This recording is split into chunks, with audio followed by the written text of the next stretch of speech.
핵심이 아니고 이 사사기, 이 룻기의 근본 기록 목적은 다윗의 가문을 소개하기 위함이었습니다. 지난주에 살펴본 대로 사사시대는 모든 사람들이 하나님을 왕으로 섬기지 않지 않았습니까? 하나님의 통치를 받지 않고 바알을 섬기면서 그저 제 속에는 옳은 대로 살았잖아요. 우리가 지난 시간까지 그를 자세하게 살펴보았습니다. 그 결과 하나님을 섬기지 않고 하나님의 통치를 받지 않고 제 속에는 옳은 대로 살아간 결과가 뭐냐? 온 국민들이 타락할 대로 타락하고, 그래서 성적 타락이 만연됐고 그 동성애자들이 득식을 했어요. 그리고 나중에는 사자마자 타락해버리고 나시린도 타락해버리고, 그리고 제사장들 그저 돈 몇 푼에 신앙까지 팔아먹고 오히려 도둑질하는 그런 자들의 편에 서버립니다. 그리고 또 서로 치고 싸우고 헐뜯다가 이제는 동족상잔의 피비리 나는 전쟁을 치르지 않았습니까? 그런 시대가 바로 사사시대였다는 것을 사사기를 통해서 하나님께서 우리에게 보여주시는 거예요. 그래서 하나님은 왕으로 모시지 않고 하나님의 통치를 받지 않는 그런 시대, 그런 사회, 그런 나라는 반드시 그렇게 되게 돼 있다는 것입니다. 그런데 그런 가운데서도 의연하게 세상의 흐름에 몸을 맡기지 않고 딱 부러지게 자신의 삶과 신앙을 지키는 사람들이 있었습니다. 그러니까 언제 어느 시대나 많지는 않지만은 그런 사람들이, 그런 부류가 있어요. 그것이 그 땅의 이제 그루터기지요. 하나님이 남겨주신 그런 그루터기가 언제 어느 시대나 있는 것이고, 이런 사람들에 의해서 하나님의 역사가 면면히 이어왔던 것입니다. 근데 그런 사람들 중에 대표적인 사람이 바로 다윗이라는 사람이라는 거예요. 그래서 모든 사람들이 타락한 가운데 혼자만 다윗은요 자신의 신앙을 딱 부러지게 지켜냈습니다. 모든 사람이 타락하는데 혼자 신앙의 절개를 지킨다는 건 결코 쉬운 일이 아니거든요. 네, 이 룻기서 그 다음에 나오는 책이 어떤 책이죠? 사무엘상 이렇게 이어지잖아요. 사무엘서가 이어지는데 그 책의 주인공이 바로 다윗 아닙니까? 여러분 잘 아시다시피. 근데 그 사무엘서에서 볼 수 있는 이 다윗은요 진실로 하나님을 왕으로 섬기고 하나님의 통치를 평생 받아가면서 하나님의 명령에 절대적으로 순종했던 사람입니다. 그래서 하나님이 다윗을 보기만 하면요 기분 좋은 거예요. 야, 저 다윗은 내 마음에 합한 자다, 이렇게 평가하지 않았습니까? 평생 하나님께 기쁨을 드리면서 하나님께 쓰임받는 사람이었는데, 그러니까 동시대 사람들은 전부 하나님 마음을 아프게 하는데 이 다윗만큼은 그냥 홀로 독야청청 하면서 하나님께 쓰임받으니까 주변 사람들이 야 도대체 저 다윗이 어떤 사람이냐, 어느 가문의 출신이냐, 쉽게 말하면 네 집애냐, 이런 관심이 있을 거 아닙니까? 그래서 거기에 대한 대답으로 그 정보를 제공하기 위해서 기록된 책이 바로 룻기예요. 그래서 룻기는 사사기와 사무엘 상서 이 중간에 위치해 가지고 사무엘 상서의 서론 역할을 하고 있는 것입니다. 1절을 보겠습니다. 사사들이 치리하던 때에 그 땅에 흉년이 드니라 그랬어요. 이 한 구절에는 굉장히 많은 정보가 담겨 있는 겁니다. 우리가 성경을 읽으면서 이 한 구절 속에 담겨 있는 정보를 비로소 깨달아야 성경을 읽는다고 할 수 있는 거예요. 그러니까 사사들이 치리하던 때, 그러면 우리가 뭘 생각해야 되겠죠? 여러분, 사사들이 치리하던 때 우리가 사사기를 통해서 봤잖아요. 뭘 생각해야 됩니까? 영적 어두움이, 칠흑 같은 어두움이 짙게 깔린 시대였구나. 모든 사람들이 하나님을 왕으로 모시지 않고 하나님의 통치를 받지 않고 제 속에는 옳은 대로 산 그런 시대였구나. 그런 시대에 그 땅에 흉년이 들었다는 거예요. 그러면 그 흉년은 뭡니까? 하나님의 징계의 성격이 있었던 겁니다. 그래서 신명기 28장에서 여호와 하나님께서 말씀했지요. 만약에 너희들이 내 언약을 순종하지 않을 때에는 내가 너희들에게 이른 비와 늦은 비를 보내주지 않겠다. 그래서 가뭄을 당하게 하겠다는 거예요. 여러분, 가뭄이 오면 그 다음에 뭐가 옵니까? 흉년이 오죠. 흉년이 오면 또 뭐가 오지요? 기근, 굶주림이 오잖아요. 그게 하나님의 심판의 결과라는 것이에요.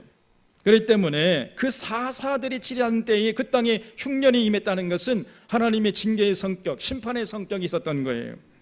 그러면 그때 그 사람들이 어떻게 해야 했습니까? 그런 흉년을 맞이하면요, 그때 정신 차려야 할 거 아닙니까? 이 정말 우리가 잘못했구나. 하나님께 빨리 돌아가서 하나님을 왕으로 섬기고 하나님의 통치를 받고 하나님과 맺은 언약을 지키려고 했어야 되는데, 그 사람들이 과연 그래 했느냐 그 말이에요. 여러분, 하나님의 언약의 핵심이 뭐지요? 하나님을 사랑하고 이웃을 사랑하라. 이것이 온 율법과 선지자의 강령이니라 그랬잖아요. 하나님을 사랑하고, 하나님을 사랑한 사람은 이웃을 사랑해서 더불어 사는 세상을 만들기 위해서 헌신하라는 거예요. 너 혼자만 잘 먹고 살자고 하지 말고 다 더불어 함께 평화롭게 살아가는 그런 세상, 그런 사회를 위해서 헌신해라. 이것이 하나님께서 오고는 모든 시대에 주시는 하나님의 뜻이, 하나님의 명령인 것입니다, 여러분. 그래서 그런 삶을 살았어야 되는데, 그런 흉년을 맞이했을 때 이 사람들이 정신 차리고 하나님께 돌아가서 그런 삶을 살았느냐 그 말이에요. 거기에 대한 대답이 바로 룻기입니다, 여러분. 룻기에서 보면은 대부분의 사람들이요, 그런 삶을 살지 않았습니다. 아주 극소수의 사람들만이 그런 삶을 살았다는 거예요. 그리고 다윗은 하나님과의 언약을 신실하게 지킨 그 극소수의 가정, 그 극소수의 가문에서 태어났다는 것을 우리에게 보여주고 있는 것입니다. 그래서 이 하나님과의 언약을 팽개친 사람이 대표로 이 룻기에서는 이 엘리멜렉이라는 사람을 제시하고, 하나님과의 언약을 신실하게 지킨 사람의 대표로서 룻기에서는 보아스라는 사람을 제시하는 거예요. 그래서 엘리멜렉의 길과 보아스의 길, 그들의 나아가는 길이 과연 어떠한가, 이걸 우리에게 명명백백하게 보여주기 위해서 기록한 책이 바로 룻기인 것입니다. 1절 하반절에 유다 베들레헴에 한 사람이 그의 아내와 두 아들을 데리고 모압 지방에 가서 거류하였는데, 그 사람의 이름은 엘리멜렉이요 그의 아내의 이름은 나오미요 그의 두 아들의 이름은 말론과 기련이니 유다 베들레헴 에브랏 사람들이더라 그랬어요.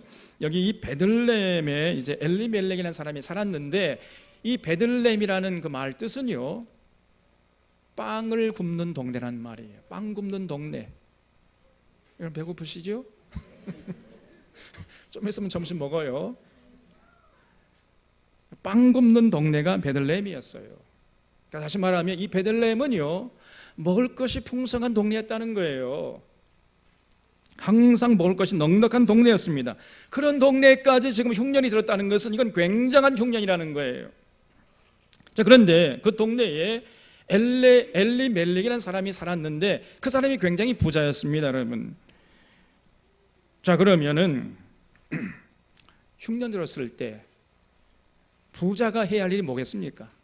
부자는 뭘 해야 돼요? 지금 이웃이 좀 굶어 죽고 가고 있는데 자기 혼자 잘 먹고 살살 그러면 되겠습니까? 뭘 해야 됩니까? 빨리 자기 재산, 창고를 다 열어가지고 개방해서 굶어 죽어가고 있는 동네 사람들 구해줘야 할 거 아니겠어요? 그것이 부자의 사명인 것입니다. 그런데 그러라고 하나님께서 이 엘리멜렉을 부자 만들어줬는데, 그것이 하나님과의 맺은 언약을 실천하는 길인데, 엘리멜렉은 그렇게 하지 않았다는 거예요. 2절 하반절에 그들이 모압 지방에 들어가 버렸어요. 모압 지방으로 떠나버렸습니다. 거기서 살더니 나오미의 남편 엘리멜렉이 죽고, 잘 죽었죠? 나오미와 그의 두 아들이 남았으며 그들은 모압 여자 중에서 그들의 아내를 맞이했는데, 하나의 이름은 오르바요 하나의 이름은 루시더라. 그들이 거기에 거주한 지 10년쯤에 말론과 기론 두 사람이 다 죽고 그 여인은 두 아들과 남편의 뒤에 남았더라 그랬습니다. 이들이, 이 엘리멜렉이 베들레헴에 남아가지고 부자의 사명을 감당했어야 되는데 그 부자의 사명을 망각했어요. 동네 사람들이 굶어 죽든지 말든지 이거는 내 일이 아니다, 나와는 상관없다, 내 알 바 아니다, 그러면서 재산을 전부 처분해가지고 모압 땅으로 그냥 내려가 버렸어요. 그렇게 모압으로 내려간 지 10년 만에 이제 엘리멜렉이 죽어버리고, 그리고 그 두 아들, 다 죽었습니다. 그리고 엘리멜렉의 아내 나오미와 그 두 자부 룻과 오르바 이 세 여인들만 남았던 거예요. 이것이 지금 10년 만에 이루어진 일인데 이 모든 결과는요 엘리멜렉이 자초했다는 겁니다. 그때 엘리멜렉은 모압으로 내려갈 것이 아니고 베들레헴에 남았어야 돼요. 그래서 굶주리는 그 동네 사람들 위해서 창고를 개방하고 양식을 나눠주는 역할을 감당했어야 되는데 그러다가는 내 재산 다 없어지겠다 이렇게 생각하고는요 그만 재산을 처분해가지고 모압 땅으로 내려갔던 것입니다.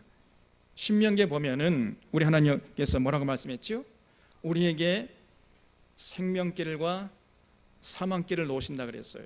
이 두 갈래 길에서 너희가 선택하고 너희가 책임져야 할 것이다 이렇게 말씀했습니다. 여러분, 그래서 하나님이 우리를 하나님의 형상으로 창조한 이유가 이 선택의 자유를 주기 위한 것이고 선택의 자유를 줬기 때문에 하나님께서 그 자유에 대한 선택에 대한 책임을 물으시는 것입니다. 그래서 흉년 들었을 때 이 베들레헴의 부자였던 엘리멜렉의 생명길은요 그동안 그저 더불어 살라는 하나님과의 언약을 팽개치고 혼자서 잘 먹고 잘 살려고 했던 그런 삶을 회개하고 이 베들레헴에 남아서 굶주리는 이웃을 돕는 길이었어요. 그것이 생명길이었습니다. 그러나 엘리멜렉은 그 생명길을 거부하고 사망길을 선택했어요. 그 모압 땅으로 재산 다 처분해가지고 도망쳐가지고 거기서 살다가 10년 만에 자기도 죽고 두 아들 다 죽어버린 겁니다. 이 모든 결과는 엘리멜렉이 스스로 자초한 것이죠. 사망길을 선택한 엘리멜렉에 가는 그 길이라는 거예요. 오늘날 여러분 우리들에게도 여전히 두 갈래길이 있는 것입니다. 생명길이 있고 사망길이 있어요. 생명길이 뭐냐? 하나님과 맺은 언약에 순종해서 더불어 사는 삶을 택하는 길이요, 사망길은 하나님의 언약에 불순종해서 저 혼자 잘 먹고 잘 살고 저 혼자 출세하려고 하는 이런 짓을 하는 것입니다. 이것이 사망길을 선택한 어리석은 사람들의 모습이에요. 우리 사랑하는 성도들은 언제나 이 귀한 진리를 잊지 않을 수 있기를 주님의 이름으로 부탁을 드립니다. 여러분, 지금 우리를 주변을 돌아보면요 이런 사람들이 득식을 합니다. 더불어 살자고 해도요 아무리 외쳐도 귀를 막고 오히려 이를 갈고 죽이려고 덤벼드는 사람들이 많아요. 제가 이런 얘기를 하면요 저거는 저 종북 좌파 빨갱이다 이렇게 얘기합니다. 입에 거품을 물고 달려듭니다. 여러분, 그런 사람들이야말로 이념에 갇혀서 하나님을 대적하는 마귀의 종들이에요. 지난주에 이 정진석이라는 자유한국당 국회의원이 노무현 대통령이 자살한 것은 부부싸움 하다가 홧김에 죽은 것이다 이렇게 SNS에다가 자기 입장을 밝혔습니다. 그래서 국민들의 공분을 사고 있지요. 여러분, 노무현 대통령처럼 그렇게 이 땅에 깨끗하게 권력 남용하지 않고 하나님의 공의와 정의를 위해서 헌신한 역대 대통령 중에 그런 사람이 있습니까?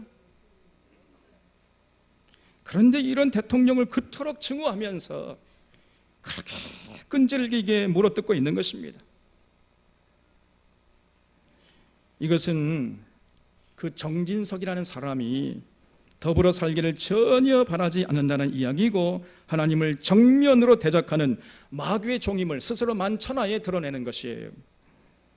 이런 인간 말종이 국회의원이라고 거들먹거리고 다니고 있는 것입니다. 이런 사람은요 살았으나 죽은 사람이죠. 헛개비들이죠. 밥을 똥으로 만드는 똥기계입니다. 여러분,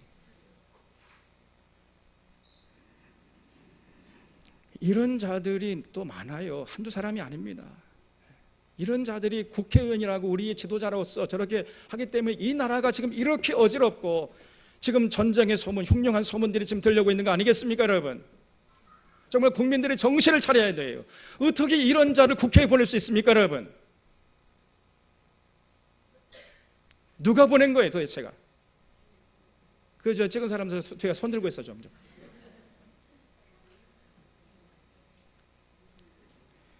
정말로 이 민도가 좀 높아져야 돼요. 국민들이 깨어나야 하는 것입니다. 어떻게 이런 사람들이, 이런 인간 말종들이 국회의원이 될 수 있습니까? 여러분,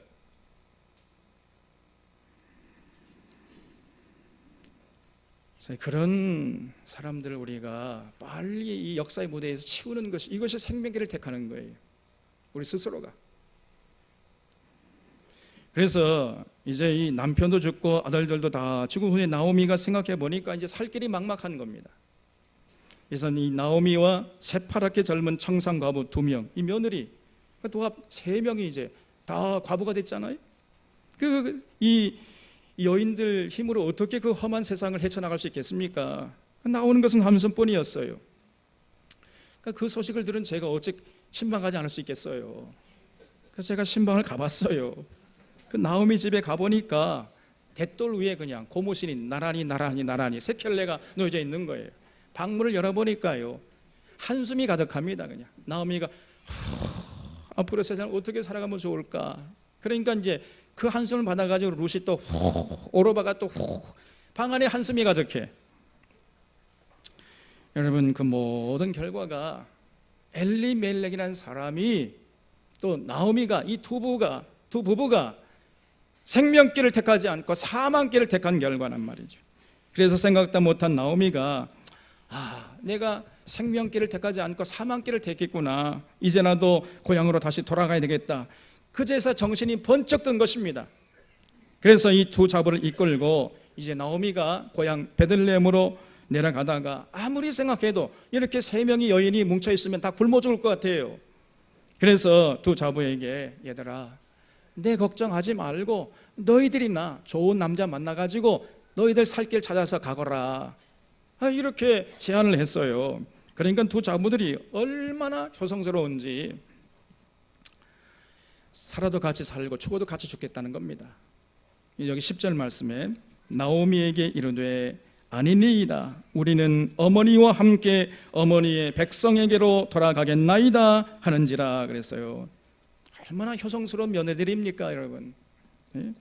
그 시어머니의 그 며느리들이지요. 여러분, 이 시어머니였던 이 나오미의 마음이 얼마나 아름답습니까? 지금 자기 코도 석자인데 지금 자기의 장래를 걱정하는 것이 아니라 며느리들의 장래를 걱정하고 있잖아요. 얼마나 그 나오미의 마음이 아름답습니까, 여러분? 그리고 그런 시어머니의 곁을 죽어도 떠나지 않겠다는 이 며느리들의 마음이 얼마나 감동을 주는 것입니까, 여러분? 그래서 나오미가 또 얘기해요. 아니다, 얘들아, 내 걱정하지 말고 너희들이나 좋은 남자 만나가지고 그저 너희들의 살 길을 찾아가거라. 이렇게 하니까 오르바가요, 한참을 서럽게 울더니, 어머니, 정 그러시면은 어머니의 뜻을 받들겠어요. 어머니 안녕히 계세요. 그러고 그냥 떠나버린 거예요. 그 모압 땅으로 돌아갔어요. 그러자 이제 나오미가 또 룻에게 15절 말씀에 나오미가 또 이르되 보라, 내 동서는 그의 백성과 그의 신들에게 돌아가나니 너도 너의 동서를 따라 돌아가라 하니, 이렇게 룻에게 말이죠. 너도 돌아가라 하니까 룻이 하는 말을 좀 들어보세요. 룻이 이르되 내게 어머니를 떠나며 어머니를 따르지 말고 돌아가라 강권하지 마옵소서. 어머니께서 가시는 곳에 나도 가고 어머니께서 머무시는 곳에서 나도 머물겠나이다. 어머니의 백성이 나의 백성이 되고 어머니의 하나님이 나의 하나님이 되시리니 어머니께서 죽으시는 곳에서 나도 죽어 거기 묻힐 것이라. 만일 내가 죽는 일 외에 어머니를 떠나면 어머니께서 내게 벌을 내리시고 더 내리시기를 원하나이다 하는지라 그랬어요. 야, 정말 룻이 대단하지요?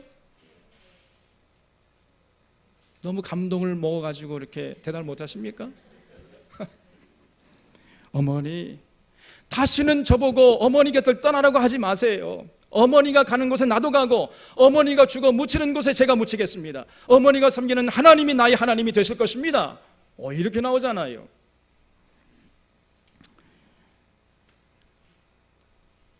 대단하지요? 별로 대단치 않은 표정인 것 같은데. 근데 여러분, 제가 또 누굽니까? 제가요, 룻을 만나서 인터뷰를 했어요.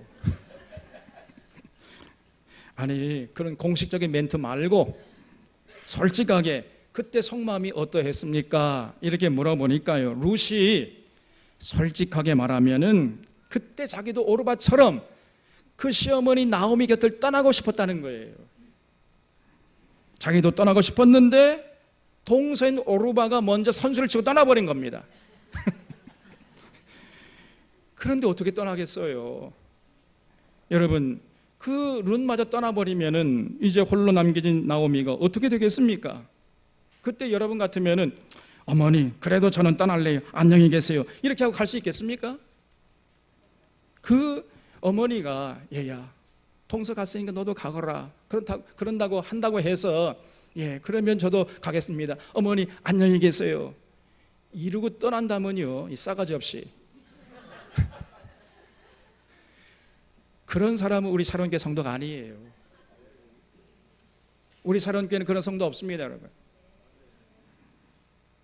대답은 잘해 또. 여러분 꼭 기억하시기 바랍니다. 항상 이 생명길과 사망길, 이 두 갈래길에서 자기의 유익과 명분이 충돌하는 거예요. 또 개인의 유익과 공동체의 유익이 충돌하는 것입니다. 그때 자기 유익을 희생하고 명분을 취하는 자, 그 자가 생명길을 택하는 자예요. 그리고 자신을 희생하면서 공동체의 유익을 위해서 헌신하는 자들, 이런 자들이 생명길을 택하는 아주 지혜로운 사람들인 것입니다. 그리고 그런 사람이 성숙한 사람이에요. 우리 서른의 성도들이 바로 이런 자들이 될 수 있기를 바랍니다. 그래서 이제 룻이 자기마저 떠나면은 혼자 남겨질 어머니가 걱정돼가지고 못 따랐다는 거예요. 여러분, 떠나고 싶었는데 안 떠난 거하고 안 떠나고 싶어서 안 떠난 거하고 어느 쪽이 더 훌륭합니까? 전자요, 후자요? 예? 아직도 판단이 잘 안 됩니까? 떠나고 싶었는데 안 떠난 거하고 안 떠나고 싶어서 안 떠난 거하고 어느 쪽이 더 훌륭한 거예요? 전자죠, 당연히. 룻이 이렇게 참 사려 깊고 마음이 넓은 여였다는 거예요, 여러분. 속마음이 아주 따스하고 너그러운 여성이었어요, 이 룻이라는 여자가.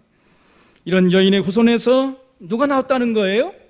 다윗이라는 하나님의 마음에 합한 사람이 태어났다는 얘기를 지금 하고 싶은 것입니다. 사사기 룻기에서. 이 다윗의 조상들이 이렇게 나오미같이, 룻같이 마음이 너그럽고 속 깊은 사람이, 그래서 참 하나님을 섬기는 조상들이었다는 거예요. 자, 그래 나오미가 보니까요, 룻의 결심이 대단하거든요. 그래, 정말 고맙다 얘야. 우리 그래 살아도 같이 살고 죽어도 같이 죽자. 그리고 이제 이 나오미하고 룻이 이제 베들레헴으로 돌아왔습니다. 19절에 이에 두 사람이 베들레헴까지 갔더라. 베들레헴에 이를 때에 온 성읍이 그들로 말미암아 떠들며 이르기를 이가 나오미냐 하는지라. 나오미가 그들에게 이르되 나를 나오미라 부르지 말고 나를 말하라 부르라. 이는 젖는 자가 나를 심히 괴롭게 하였음이니라. 내가 풍족하게 나갔더니 여호와께서 내게 비어 돌아오게 하셨느니라. 여호와께서 나를 징벌하셨고 젖는 자가 나를 괴롭게 하셨거늘 너희가 어찌 나를 나오미라 부르느냐 하니라 그랬어요. 여기 이 나오미라는 이름을 우리말로 해석을 하면요, 희순이 또는 희숙이란 말이에요. 우리 교회에 저기 희숙이가 있어요. 저 김희숙 집사님. 아마 그 저 김 집사님 낳고 부모님들이, 여기 부모님 계시는데 부모님이 너는 우리의 기쁨이다, 너는 기쁨이야, 그래서 희숙이야 이렇게 얘기했죠. 그래서 김희숙이라고 지은 거예요. 그게 바로 나오미란 뜻입니다. 나오미. 그래서 온 동네 사람들이요, 나오미가 돌아온 것을 보면서 뒤에서 수근거렸다는 거죠. 나오미가 돌아왔대. 입을 삐죽대며 수근거린 겁니다. 다시 말하면은 저 흉년 들었을 때 말이야, 고락을 같이 하지 않고 재산 챙겨서 도망갔더니 꼴 좋다, 망해가지고 돌아왔구나, 이렇게 이제 떠버린 거예요. 그래서 이 나오미가 하는 말이, 그 나오미라는 이름은 그 과거의 이름이고 지금은 나오미가 아니라는 것입니다. 지금은 마라니까 마라라 불러주세요 이렇게 부탁을 했어요. 이 마라라는 것은 괴로움이라는 뜻이에요. 지금 이 나오미가요, 하나님의 그 심판을 받아가지고 인생의 쓴맛을 보고 있지 않습니까? 남편이 죽고 두 아들들도 죽었어요. 여러분, 세상에서 가장 큰 고통이 무엇이겠어요? 인생의 쓴맛이 무엇이겠습니까? 배우자와 사별하는 것이요, 사랑스러운 자녀들을 먼저 보내는 것, 이것이 가장 인생의 쓴맛이 아니겠습니까? 그래서 이 나오미가, 이제 나는 더 이상 나오미가 아니고 나는 말합니다. 지금 인생의 쓴맛을 보고 있는 말하니까 말하라 불러주세요, 이렇게 나온 것입니다. 그 인생의 쓴맛이 바로 사망길을 택한 자신의 죄값에 대한 하나님의 심판임을 나오미가 큰 고통 중에 깨달았다는 것을 알 수 있지요. 그래서 나오미가 진실로 하나님께 회개하고 돌아왔다는 것을 알 수 있습니다. 근데 그때가 공교롭게도 베들레헴이 보리 추수하는 때였다는 거예요. 여러분, 이렇게 진실로 하나님께 회개가 돌아오면 하나님께서 살 길을 열어주시는 거예요, 여러분. 그래서 이렇게 1장에 보면은 이 엘리멜렉의 가는 길을 보여주고 있습니다. 엘리멜렉은 생명길과 사망길에서 어리석게도 사망길을 선택하고 말았습니다. 그 결과 자기도 죽어버리고 두 아들들도 죽음의 늪으로 인도하는 결과를 낳았어요. 그뿐 아니라 사랑하는 아내를 인생의 쓴맛을 보게 했던 것입니다. 다시 한번 우리 사론의 성도들은 언제나 이 두 갈래 길에서 생명길을 선택하는 지혜로운 성숙한 성도들 되시기를 주님의 이름으로 부탁을 드립니다, 여러분.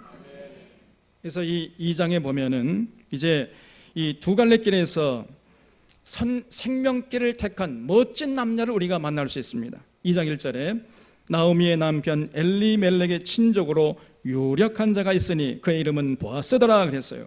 이 보아스라는 사람을 우리가 주목해야 돼요. 우리의 신앙의 모델이요 모범이 되기 때문입니다.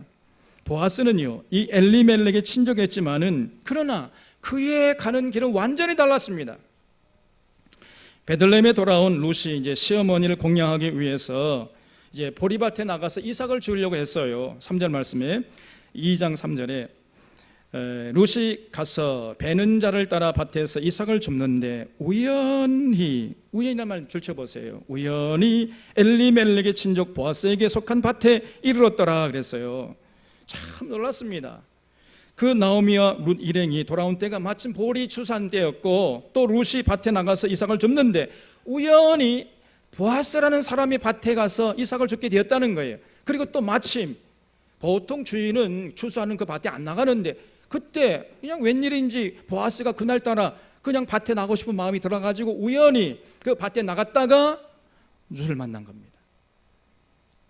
그래서 보아스가 룻을 보자마자 그냥 그 눈에서 전기불이 꽉 튀어가지고 드디어 그 보리밭에서 사랑을 꽃피웠다는 거 아닙니까? 글쎄, 여기 보면은 룻이 우연히 엘리멜렉의 친족 보아스의 밭에 갔다가 했는데 사실은요, 이 여호와 하나님 앞에 우연이라는 말은 절대로 없습니다. 세상 사람들 눈에는 우연처럼 보이지만은 거기에는 필연적으로 하나님의 인도하시는 섭리가 있는 것이에요. 그래서 우연은 뭐냐? 하나님의 뜻대로 살고자 하는 자들에게 하나님께서 베푸시는 사랑과 은혜의 다리예요. 그것이 우연이에요. 그날 룻이 보아스를 만나게 된 것은 우연히 만나게 된 것이 아니고 하나님의 뜻을 받들어 살고자 하는 룻에게 베푸신 하나님의 은혜의 다리였던 것입니다. 여러분, 그 가요 중에 그런 노래가 우리 만남은 우연이 아니야, 그런 노래가 있지요. 보아스와 룻의 만남은 절대로 우연이 아니었어요. 하나님의 뜻대로 살기를 원하는 룻에게 베푸신 하나님의 은혜의 다리, 하나님께서 다리를 놓아주셨어요. 사실 보아스의 입장에서 보면요, 룻은 뭐 별것 아닌 여자였지 않습니까? 무엇보다도 룻은요, 이방 여자였잖아요. 모함 여자. 그리고 이미 시집갔어요. 시집간 여자를 누가 쳐다보겠습니까? 그리고 또 가난했습니다. 그렇기 때문에 보아스 입장에서 볼 때는요, 그 뭐 존재감이 별로 없는 여자였습니다. 그런데 보아스가 이런 룻을 눈여겨보고 그걸 어찌하든지 간에 도와주려고 애를 쓰잖아요. 너 다른 밭에 가지 말고 내 밭에 가서 열심히 이삭을 주어라. 그리고 물을 먹을 때에도 갈증이 나거든 내 하인들이 떠온 물을 먹고 그저 다른 우물로 가지 말아라. 이렇게 신시당부해요. 행여나 또 뭐 이런 것들이 있잖아요. 깍두기 이런 것들이 또 찝쩍거릴까 봐 그 걱정돼 가지고 보아스가 룻을 이렇게 보호하려고 했던 것입니다, 여러분. 그러니까 룻이 너무 고마워 가지고 아니 이 모압 여자인 나를 어찌하여 이렇게 큰 은혜와 사랑을 베풉니까? 도대체 그 이유가 뭡니까? 이렇게 물었어요. 그러니까 보아스가요 11절에서 이렇게 대답합니다.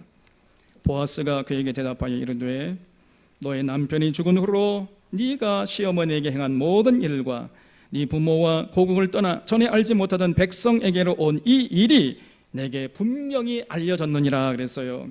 온갖 고생을 무릅쓰고 고향을 버리고 낯선 이 베들레헴 땅에 와서 늙으신 시어머니를 끝까지 공양하는 이런 모습을 보고 이런 아름다운 이 룻의 행실을 보고 보아스가 그 소문을 듣고 감동을 받은 거예요. 여러분, 보아스는 절대로 그 외모의 아름다움을 추구하는 그런 천박한 남자가 아니었어요. 그는요 이 속마음이 얼마나 중요한지를 잘 알고 있는 사람이었습니다. 이런 보아스에게 룻은 그야말로 천사처럼 보였던 것이고 천사처럼 다가왔던 것이에요. 그래서 이 보아스가 룻을 마음에 품고 어쩌든지 간에 이 룻을 도와주려고 했던 것입니다. 그래서 여기 자기 하인들에게 이렇게 명령해 15절 말씀에 룻이 이삭을 주우러 일어날 때에 보아스가 자기 소년들에게 명령하여 이르되 그에게 곡식단 사이에서 줍게 하고 책망하지 말며 또 그를 위하여 곡식다발에서 조금씩 뽑아버려서 그에게 줍게 하고 꾸짖지 말라 하니라 그랬습니다. 여러분, 추수할 때 일부러 조금씩 흘리면서 추수하라는 거예요. 그래서 룻이 추수 갈 수 있도록 해라. 신명기에 보면요 그 하나님께서 이스라엘 백성들에게 뭐라고 명령했지요? 추수할 때에는 남김없이 추수하지 말고 흘린 것 다시 가서 주스지 말고 또 더 나아가서는 일부러 조금씩 흘리면서 추수해라 그렇게 명령했어요. 그래야 그 떨어진 이삭을 주워 먹고 고아와 객과 과부가 먹고 살지 않겠느냐. 더불어 사는 세상을 위해서 헌신하라 이렇게 하나님께서 신신당부하셨거든요. 이런 마음을 헤아리고 이런 하나님의 뜻을 받드는 자가 진실로 생명길을 선택하는 자들이에요. 그런데 사실 창세 이래로 이런 하나님의 명령과 하나님의 마음을 헤아리고 순종하는 사람이 많지 않습니다. 정말 많지 않아요. 이상하게도 저 혼자 잘 먹고 살려고 그저 긁어 모으려고 하고 이런 사람들이 거의 대부분입니다. 거의 대부분의 지주들이 하인들을 불러놓고 뭐라고 명령하죠? 너 이것들 절대로 추수할 때 이삭 흘리지 마라. 알았어? 흘리는 놈들 내가 가만 안 두겠어. 알았어? 가봐. 그리고 흘렸으면은 당장 가서 주워와. 이렇게 대부분 명령하잖아요. 생명길을 취하는 자들이 많지 않은 것입니다. 그런데 보아스는 달랐어요. 너희들 추수할 때 흘린 것 다시 가서 줍지 말고 일부러 조금씩 흘리면서 추수해라. 이 하나님의 명령 그대로 실천하는 겁니다, 여러분. 그래야 고아와 객과 과부들이 그거 주워 먹고 살 수 있지 않겠느냐. 가난한 자들, 소외된 이웃들이 그래야 생존할 수 있지 않겠느냐. 이런 하나님의 명령을 마음에 깊이 새긴 자가 바로 보아스였습니다. 그래서 그날 룻은 이 보아스 덕분에 이삭을 많이 줄 수 있었고 집에 돌아가서 시어머니 나오미와 함께 오랜만에 배불리 먹을 수 있었던 것입니다. 자, 그러니까 나오미가요 궁금했어요. 아니 도대체 너 어디 가서 이런 많은 곡식을 주워왔느냐. 그러니까 보아스가 이렇게 은혜를 베풀어서 이렇게 많은 곡식을 줄 수 있었다 보고를 하니까요 나오미가 대답합니다. 20절에 나오미가 자기 며느리에게 이르되 그가 여호와로부터 복받기를 원하노라. 그가 살아있는 자와 죽은 자에게 은혜 베풀기를 그치지 아니하는도다 하고 나오미가 또 그에게 이르되 그 사람은 우리와 가까우니 우리 기업을 모를 자 중에 하나이니라 하니라 그랬어요. 그러니까 나오미가요 이미 보아스를 알고 있었다는 것을 알 수 있죠. 그 보아스 그 어른 내가 잘 알아. 그 어른은 내 남편 엘리멜렉과 가까운 친척인데 살아있는 자와 죽은 자에게 은혜 베풀기를 그치지 않는 사람이야. 이렇게 말했죠. 이게 무슨 뜻입니까? 다시 말하면요 엘리멜렉이 살아있을 때도 그 엘리멜렉의 집에 무슨 일이 생기면요 보아스가 와가지고 자기 일처럼 다 돌봐줬다는 거예요. 그러더니 죽은 그 엘리멜렉에게도 그러더니 살아있는 우리들에게도 이런 은혜를 베푸는구나. 정말 고마운 사람이다. 이런 얘기잖아요. 그러니까 이 보아스는요, 어떤 사람이었습니까? 마음이 바다처럼 넓고 너그럽고 온유하고 포근한 사람이었어요. 꼭 우리 샤론의 성도님들 중에 남자들, 샤론의 성도 남자들 같지요? 우리 샤론의 남자들 다 그렇잖아요. 아니, 남자들은 아멘 하지, 여자들이 아멘 해야 돼.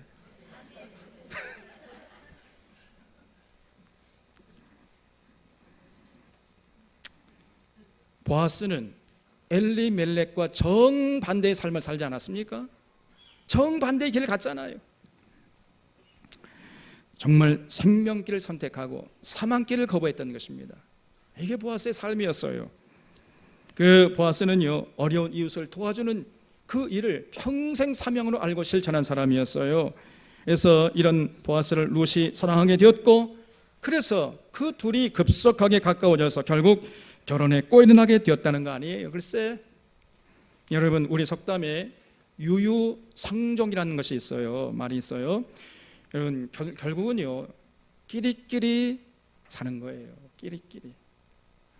같은 생각, 같은 가치관, 인생관, 세계관, 역사관을 공유하는 자들끼리 서로 어울리게 되어 있는 것입니다. 여러분, 같이 살면 닮는다는 말도 그게 무슨 뜻이에요? 부부가 오래 같이 살면은 그거 닮아가는 거야. 무슨 뜻이겠습니까?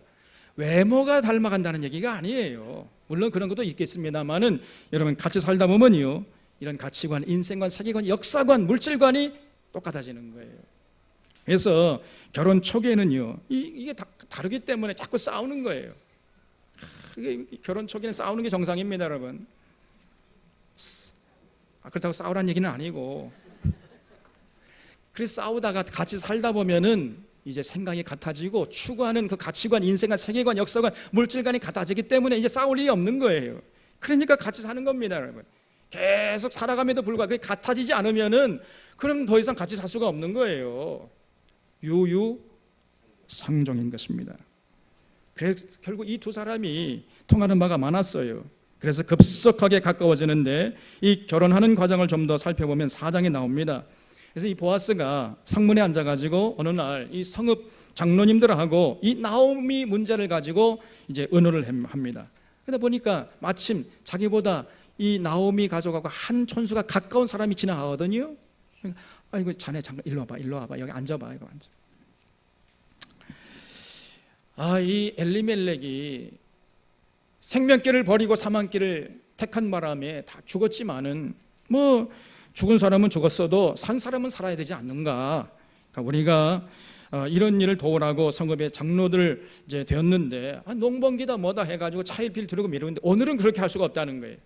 그래서 오늘 어떤 일이 있어도 이 나오미 문제를 해결해야 되겠다 하면서, 자네가 기업 물을 자의 책임을 감당하면 좋겠지만은, 아니면 그 다음 순서는 나니까 나에게 넘겨라, 내가 감당하겠다, 이렇게 제안을 했어요.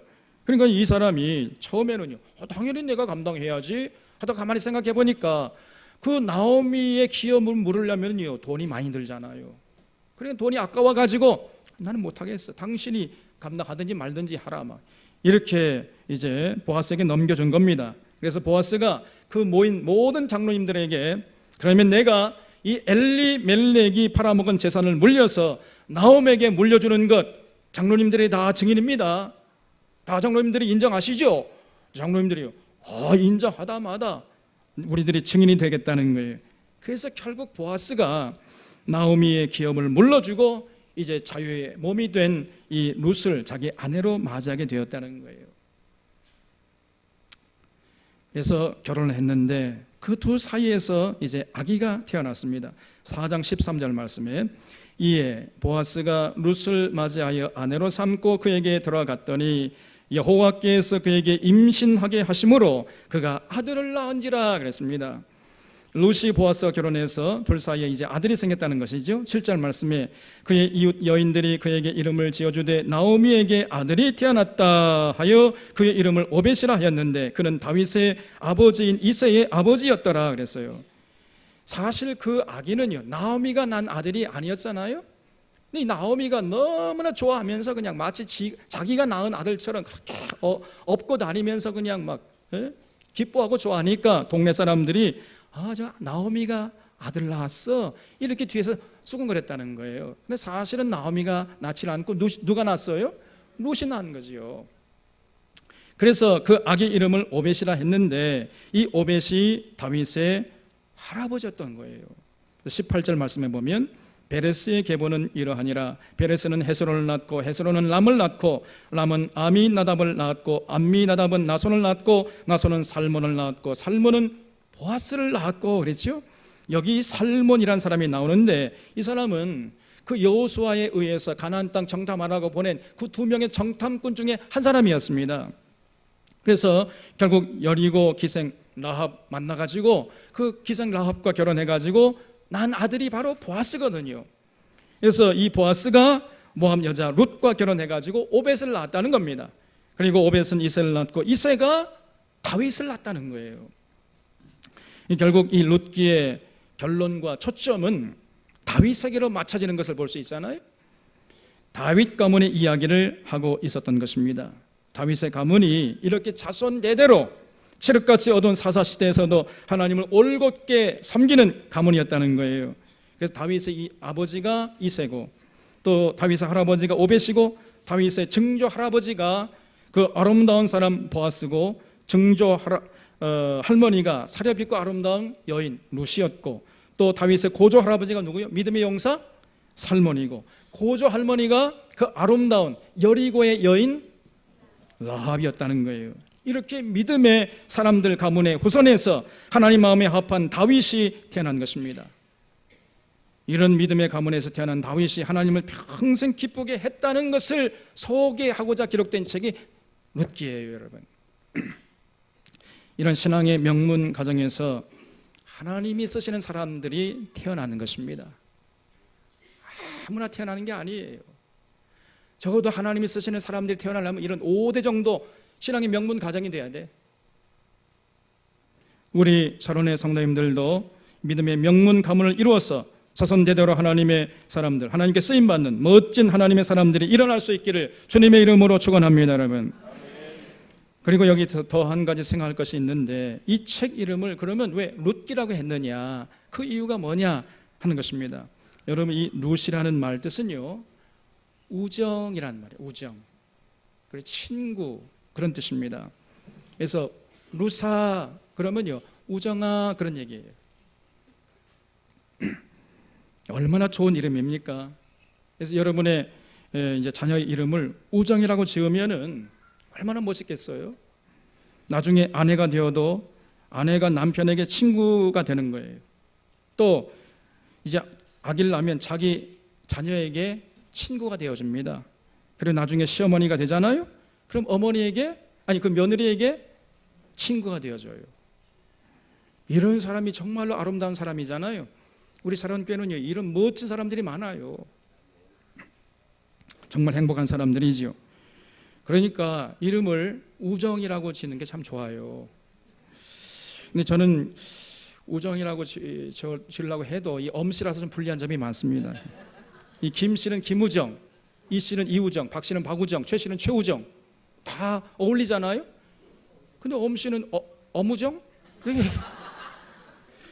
이게 안 어울려요. 참 속상합니다.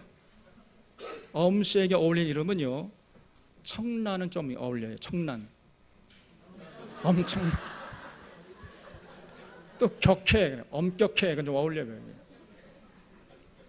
룻 여러분, 이런 면에서 이 룻이라는 이름이 얼마나 좋은 이름입니까? 여러분, 우리 하나님께서 어떤 사람과 동행하시고 어떤 사람을 쓰시냐 그런 말입니다. 진정으로 우정을 나눌 수 있는 사람, 그런 사람을 하나님이 들어 쓰시는다는 거예요.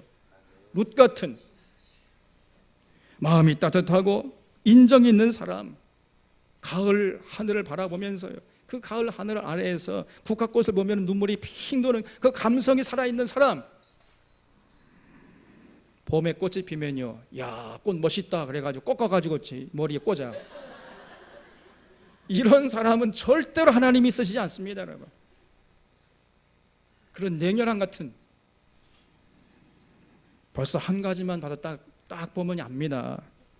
그리고 신실하고 정직하고 성실한 사람, 이런 사람들을 통해서 하나님이 역사를 이어가시는 거예요. 룻기의 메시지가 바로 이것입니다. 그래서 룻기예요. 룻은요, 시어머니 나오미에게 정말 잊지 못할 친구였잖아요. 친구 같은 사람이 되었잖아요. 또 보아스도 그 마음이 따뜻하고 정이 넘치는 사람이었습니다. 다윗이 바로 이렇게 아름다운 우정을 나누는 사람들의 가문에서 탄생했다는 거예요. 그래서 결국 이제 하나님께 쓰임받고 평생 하나님과 동행하면서 하나님의 친구가 되는 그런 삶을 살았다. 그 메시지, 그 이야기를 하고 싶은 것이 바로 룻기인 것입니다. 하나님은요, 절대로 아무나 쓰시지 않는 거예요.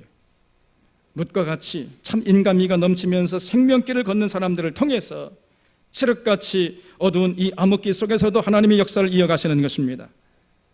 우리 사랑하는 성도님들도 모든 사람들에게 룻이 되어줄 수 있기를 바랍니다. 결혼하면요, 남편과 아내에게 서로가 룻이 되어주는 거예요. 진정한 친구가 되어주는 겁니다. 그리고 자녀에게 이제 룻이 되어주시기를 바랍니다. 또 시아버지가 되고 시어머니가 되면은 며느리에게 룻이 되어주시기를 바랍니다. 그냥 꽁 하고 며느리가 잘하나 못하나 한번 보자 이러고 있지 마세요, 좀 제발. 아니, 지금 자기 집을 버리고 남의 집에 와서 살겠다고 하는, 얼마나 이게 참 기특합니까, 여러분? 그 남의 집에 시집 오는 그 여자 얼마나 그 외롭고 서럽겠어요. 부모 곁을 떠나는데. 그런데 그 시부모가 딸처럼 여기면서 그냥 친구가 되어주면 얼마나 기분 좋겠습니까? 그런 역할을 잘 감당해 주시기를 주님의 이름으로 부탁을 드립니다. 이미 잘하고 있어요? 그리고 더 나아가서 어려운 이웃들에게도 그런 룻과 같은 룻이 되어주시기를 주님의 이름으로 부탁을 드립니다, 여러분. 그래서 우리 사랑하는 성도님들이 가는 곳마다 모든 사람들에게 모든 면에서 룻기의 주인공이 되어가지고 하나님께 기쁨을 돌려드리고 하나님께 쓰임받는 아름다운 인생들 다 되시기를 주님의 이름으로 축원합니다. 기도하겠습니다. 고마우신 하나님 아버지, 오늘 저희들 이렇게 룻기를 통해서 하나님의 뜻이 어디 있는지, 과연 생명길과 사망길이 어디 있는지 분명히 깨닫게 하시오니 감사드리옵나이다. 우리 사랑하는 성도들, 이제 이 어지러운 세상 사는 날 동안까지 엘리멜렉의 길과 보아스의 길, 그 가운데서 결단코 보아스의 길, 그 룻의 길, 생명의 길을 선택하는 아름다운 성도들 되게 하여 주시옵소서. 모든 것 예수님의 이름으로 기도하옵나이다. 아멘.